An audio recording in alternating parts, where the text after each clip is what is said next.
I just wanna say first that Sinico coming from a success of Family Matters last year, Alden coming from the success of breakups and a romance, Arishawi coming from a success of Dear Heart concert, ano yung mindset nyo coming into this Metro Manila Film Festival? Kasi pareho kayong mga success yung pinanggalingan ninyo.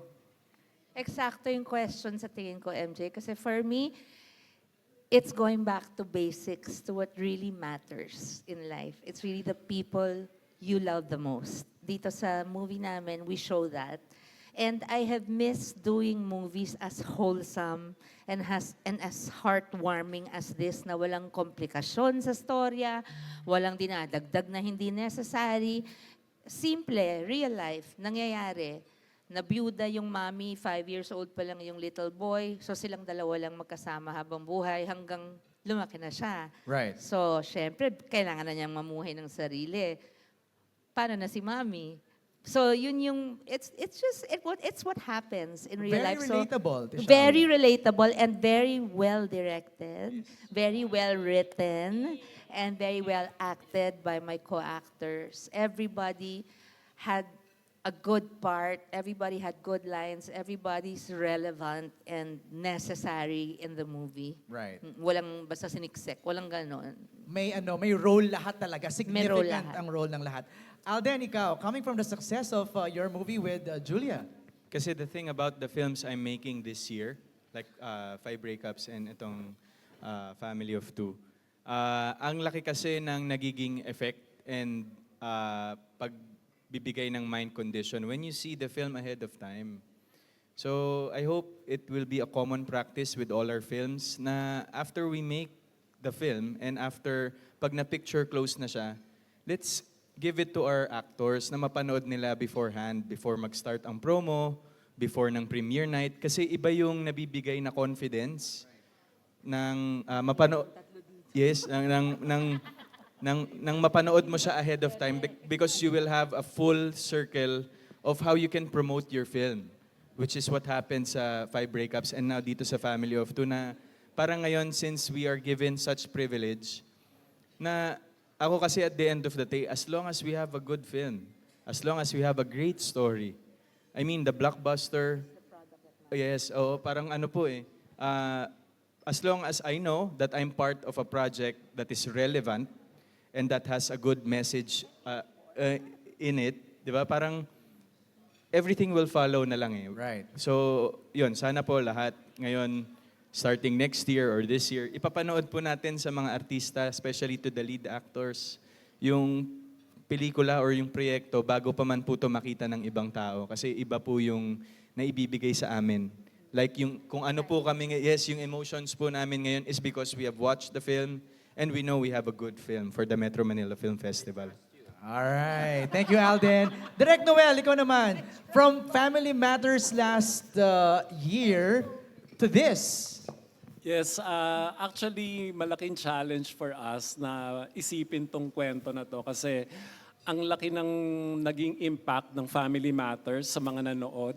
So parang gusto namin, parang ang sine ko, sabi nila, let's do another family story, a family movie. Kasi parang Pasko di ba? Ito yung panahon para sa pamilya. At gusto namin na hindi lang basta magpalabas ng isang pelikula, kundi isang pelikulang makaka-relate ang mga tao, isang pelikula na marami kayong matututunan, tapos yung paglabas mo ng sine, light ang feeling mo kahit na medyo naiyak ka. It's a feel-good film na gusto mong i-share sa buong pamilya. And besides, for general patronage kami. So, Yes. pwedeng isama lahat talaga ang buong pamilya, pati mga sanggol. Yung mga baby. All right. Okay, simulan na natin ang Q&A. My friend Gorgie Rula will be Yes. assisting me sa Q&A. Asan ka, Gorgie? Where Yes, are you? MJ, dito ako. First question from Ayun. Kuya Mario Bautista. My first question Kuya Mario!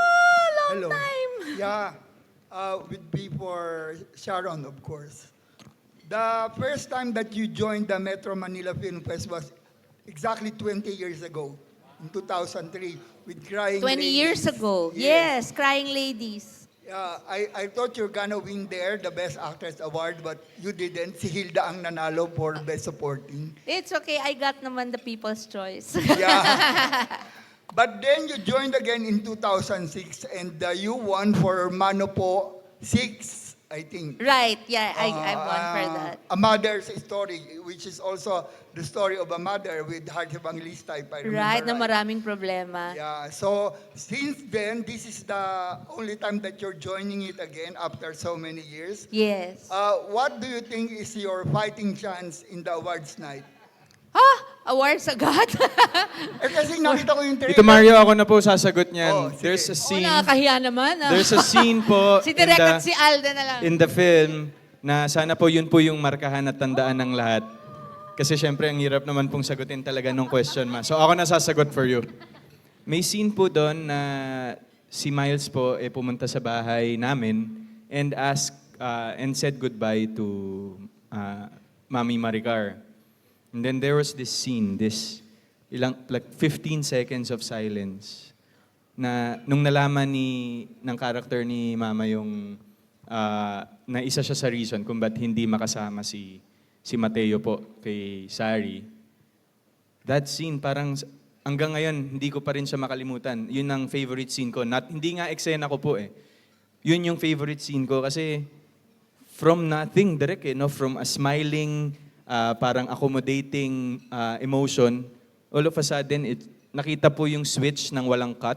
So abangan niyo po yung part na yun. And I think malaki po ang chance ni Miss Sharon Cuneta sa awards. Okay, may gustong sabihin si Miss Mel. So it's a wordless scene. Wordless. Wordless po, yes. Ikaw, Direk. Si tita, sorry, papasalati. Kasi sabi ko kay Direk kanina, Direk, baka tayo lang naman nakakaramdam noon. Baka naman hindi maramdaman ng audience yun. Then, sabi ko kay Sharon, actually, during the shoot pala, sabi ko, pagtingin kong ganyan, nung nag-cut ako, umiiyak yung mga tao. Tapos, nung finally, nang napanood nila, sabi ko, di ba, masterclass in acting. Kasi mata-mata lang talaga. Alam mo yung ang daming nuances. And ako kasi as a director, saka yung editor na, mahirap i-capture kasi yun eh. So, pero kuwang-kuwa, yeah, it's a magical moment yung pinakita ni Sharon doon. So Miss my Mel. next question is for the two of you. Since this is the first time that you're working with each other, how is it? How's the experience working with each other, Sharon and Alden? One of the happiest experiences of my working life in my 45 years. Wow. Super. I understand why Alden is Alden. Now that I've worked with him, I understand why the biggest stars are really the humblest. I understand that better now. I've worked with the biggest, I mean the older ones, some are not even with us anymore. They were always the humblest. And Alden is one of those. I know he's gonna have, alam mo, it's not just becoming sikat, it's about staying power. And Alden, for sure will have that. For sure will have that. He's handsome, he's a good actor, a great co-worker. Yung face niya made for the screen. His eyes are more expressive on screen. Don't you agree, Direk? No, I mean, of course, expressive na. Pero, syempre, si Pepe rin, miski paano, di ba? Pero no, seriously, one of the best working experiences of my life and one of the happiest. Not just Alden, actually. Right next to Alden, Direk, the whole staff crew. You don't ask anyone about Jackie and me. We've been together forever. Tita Mel and I, she's seen me grow up. Miles was my daughter in BFF. Ang talagang bago lang sa akin na naging idol ko, si Pepe. Talagang Grabe unang naman. scene pa lang sa trailer. Sabi ko, Direk, sino po yan? Ang Captured. cute-cute niya. Captured sa video yan, ah. Hingi ako ng kopya niyan. Alden, ikaw naman. At saka anak talagang tingin ko sa Yes. kanya. Ano pa lang, day one pa lang po actually nung first workshop. Actually ganun eh, parang usually yun yung kinakaganda ng workshop eh. Kasi, well, yun din, from experience also, si Direk Noel, hindi ito yung workshop na papaartehin ka. Well, we did quite a few scenes, but it's really more of getting to know. Like our core. Yung core po naming, well, of course, the director and his actors. I think that's one of the, and so parang yun yung maganda pong magandang aspeto na more than the actual work po, which is the craft, which is acting. It's really about getting to know and loosening the tight spaces between the actors po. We talked about this na, di ba? When we had scenes together, they were all effortless. They were all so automatic na feel ko talaga anak ko siya. So talagang 150% ang bigay ko sa bawat eksenang kasama ko siya. Nakasama silang lahat, pero syempre since siya yung anak ko dito, 150%, no inhibitions, no nothing. Anak ko to. Walang automatic talaga, sobrang automatic. Talagang feeling ko anak ko siya. Ganon din yung binalik niya sa akin. Maming-mami ang turong niya sa akin. Aampunin ko na nga to eh. Alright, thank you, Kuya Mario. I miss you, Kuya Mario. Ask the other members of the cast kung anong role nila, si Okay. Jackie, si Miles, and si Pepe. Alright. Your roles, please. Pepe. Role mo, Pepe. Ako po talaga yung bida dito. I'm grateful to have a very supporting cast in them. Ikaw ba ang plot twist? Opo. Hindi. Ako po yung Ikaw kilala ngayon nasa plot. Hindi niyo ako nakita sa trailer, di ba? Kasi it's a mystery po. Hindi. Yes. Relax ka lang, marami ka exposure doon sa actual. Ito pong poster, nandun po ako sa other side. Others. Hindi, joke lang. Ako po, to be serious now, ako po yung office mate na makulit ni Alden. Medyo mahirap nga kasi medyo malayo sa totoong buhay. It's a very challenging role. Yeah. Alam niyo yung mga nakakairita na sa office, yung laging may sinasabi. Ako po yun. Ang bubuski. Diba? Miles, ikaw naman. What's your role here? Ako po dito si Zari. Jowa po ako ni Mateo. Yes! Kalain mo yon. And then, yung character ko po ay, wala akong, boss jowa, yes. False? Boss. Boss. Po ako ni Alden. And lumaki po ako ng walang parents na. So, yung character ko, strong, independent woman siya. Okay. So, doon iikot yung story naming dalawa kung hanggang saan ba ang... So, dominating jowa. Parang Yeah. ganon. Ay, ganun ba? Hindi rin eh. Hindi. More Hindi rin. siguro Give and take. representation din si Zari dito ng mga independent modern women of the Philippines na alam mo yun, uso na siya ngayon eh. Parang trend na siya na, of course, Lady boss. Oo, lady boss. Yan. Yan si Zari. Pero kahit lady boss kasi yung character niya, hindi ka mainis sa kanya eh. Hindi mean eh. Parang magaling lang talaga siyang umarte at magaling siyang magtrabaho. Oo. 0917. Jackie Lou, Miss Jackie Lou, please, what's your role here? Yes, ang role ko po dito ay si Odette na nakapit-bahay ni Sharon na Okay. kulit ng kulit sa kanya. Kasi parang lagi siyang very, very focused kay Alden na parang nakakalimutan na yung sarili niya. So ako yung, Sarili niya. ano ka na, tama na yan. Sige, alika na, sumama ka na sa akin. So ako yung Ah. tagagan. At saan tayo pupunta? Magzo-zoom ba kami? Parang ikaw ang BFF kapitbahay. Parang ganyan. Yes. Marites yes, din. yes. Naku po. Happy Masaya yung lang. kanyang kapitbahay. Kuya Mario, maraming salamat for your questions. Reminder lang po, 2 questions. 1 your question, then follow-up question. Tama, One follow-up. Gorgie? Yes, one follow-up Okay. question. So we can accommodate yung lahat na gusto Tama. mo. Our second question from Tessa Mauricio Ariola of Manila Times. Hello. Good evening, Ate Shawi. Hi, Alden, and of course the rest of the cast direct. Hello po. Very exciting, of course, to have the two of you in one movie. All heart talaga. Pareho kayo. Sobrang sabog ang love sigurado from the movie. Pero I just medyo naiisip lang namin we know, Alden, that your mom wasn't really with you most of your life. First, yung question ko siguro sa'yo, was there any bittersweet moments while doing the movie with such a loving mother, realizing na I didn't really have that in my life. In every scene. In every scene. Pero the thing about right now po kasi since pag umaarte na po ako ngayon, of course, andyan pa rin yung inspiration ng nanay ko. Pero ang bilis ko lang na-attach talaga dun sa character ni Mateo. Kasi parang basically, in real life, my mom is absent. But this time, my father is absent naman in the film. So parang ganon. Whenever we do scenes, kami yung dalawa ni Mama, parang like what she said, madali. Kasi po, parang instantaneous yung dating ng emotion and at the same time, it's like not acting at all whenever we do those scenes. Ang gaganda kasi ng linya eh. Oo, ang galing ng writer eh. No, but may I just add, sobra yung bonding namin ni Alden. Sobra yung naging bonding namin. I didn't expect, sabi ko, di ba I wrote you a letter, Yes, sabi ko parang, napapanood lang kita. Yung hindi ko naman akalain na dadating sa buhay ko yung isang Alden Richards na mamahalin ko ng ganito. Yung ganun, kasi I wrote him and Miles. Hilig si Mama sa letters talaga. Long handwritten letters. And direct. Yun, so parang I'm so grateful for this project. Super grateful. Tessa? Yes.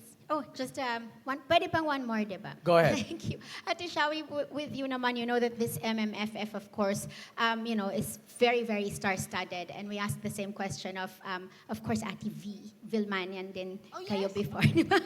We asked her, obviously, wala na pong, challenge when it comes to the acting, to whatever you're doing on screen. But, that the MMFF is coming at a time when we really need people to go back to the cinemas. Meron po ba kayong nafe-feel na doon naman yung challenge na kailangan naming maibalik ang mga tao sa cinema? Oh my God, yes. In fact, kung saan ako interviewin, napopromote ko pati movie ni Ate V, tapos yung ibang entries, like when we were in Family Feud, di ba? We also promoted for Ding Dong yung movie niya with Marian.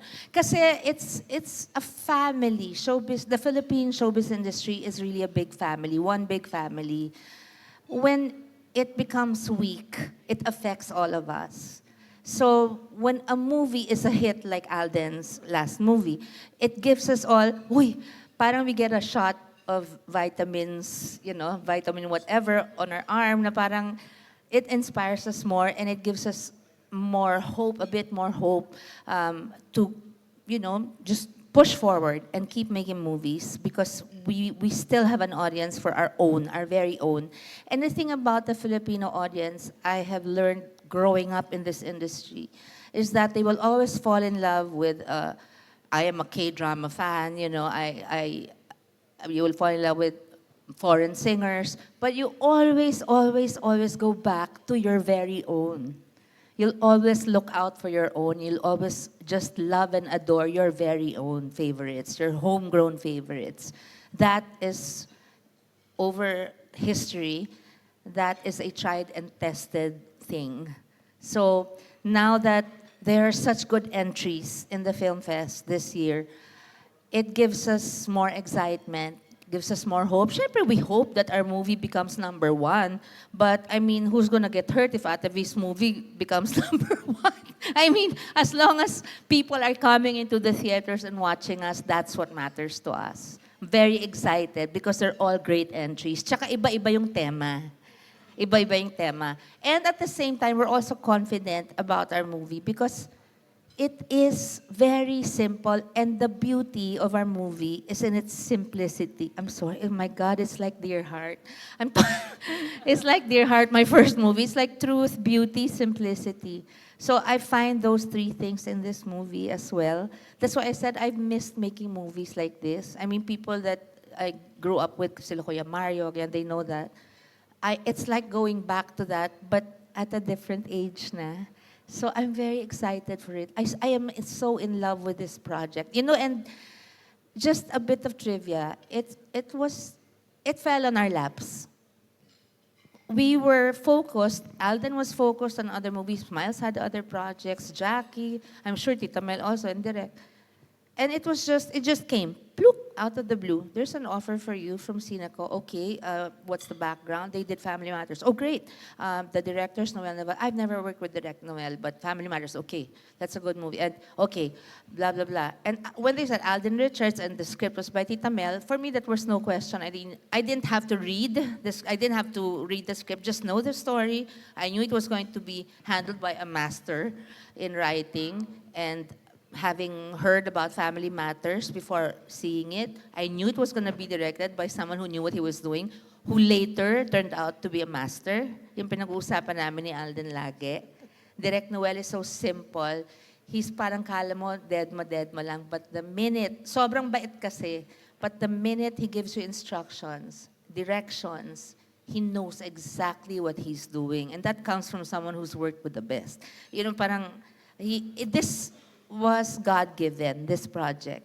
It just fell on our laps. And I think it's because it's the right time for this kind of a movie, for the Filipino movie-going audience to watch. I think at this period in our lives, it's about time for a movie like this.